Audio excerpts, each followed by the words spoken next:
போன வீடியோல ஆம்ஸ்டர்டாம் போயிருந்தோம்னு சொல்லியிருந்தேன். இந்த வீடியோல அங்க எங்க என்ன சாப்பிட்டோம்னு சொல்லியிருக்கேன். ஆம்ஸ்டர்டாம் போனாவே எங்களுக்கு சவுத் இந்தியன் தாலி மீல்ஸ் ஒரு கட்டணும்னு தான் தோணும். இந்த தடவை எனக்கு பிரெக்னன்சி கிரேவிங்கோ என்னமோ நார்த் இந்தியன் ஸ்ட்ரீட் ஃபுட் சாப்பிடணும்னு தோணுச்சு. அதனால இந்த இடத்துக்கு போயிருந்தோம். எனக்கு இந்த இடத்தோட மெயின் அட்வான்டேஜா பட்டது ஸ்ட்ரீட் ஃபுட்டும் கிடைக்குது, நார்மல் ஃபுட்டும் கிடைக்குது, எல்லாமே ஒரே இடத்துல ட்ரை பண்ணலாம். ஆல்சோ பிரைஸும் எனக்கு ரீசனபிளாவே தோணுச்சு. அங்க போகும்போது குவைட்டாவும் இருந்தது.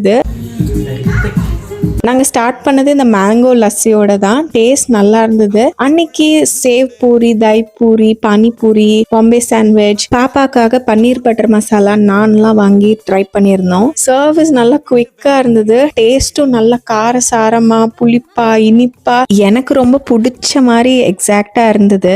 ஹஸ்பண்ட் கேட்டாங்க, என்ன கொஞ்சம் டேஸ்ட் டிஃப்ரெண்டா இருக்கு நீ செய்யறதோடன்னு. இல்ல, இதுதான் ஆத்தென்டிக் நார்த் இந்தியன் டேஸ்ட். இது வீட்டுல செஞ்சாலும் சவுத் இந்தியால வாங்கி சாப்பிட்டாலும் அவ்வளோ அக்யூரேட்டா இருக்காதுன்னு சொன்னேன்னு, அட நீ இவ்வளோ நாள் என்னை ஏமாத்திட்டு இருந்தியா அப்படின்னு கேட்டாங்க. பட் ஓவரால் நாங்கள் நல்லாவே என்ஜாய் பண்ணோம். நாங்கள் பண்ண தப்பு கொஞ்சம் ஸ்பைஸ் லெவல் கம்மி பண்ணுங்க இந்த ஸ்ட்ரீட் ஃபுட்டுக்குன்னு சொல்லாம விட்டது தான். எனக்கு கரெக்டா இருந்தது. ஹஸ்பண்ட் ஆனால் கொஞ்சம் ஸ்ட்ரகிள் பண்ணாங்க. அவங்களுக்கு இந்த டிஷ்ஷஸ் அவ்வளோ பிடிக்காது.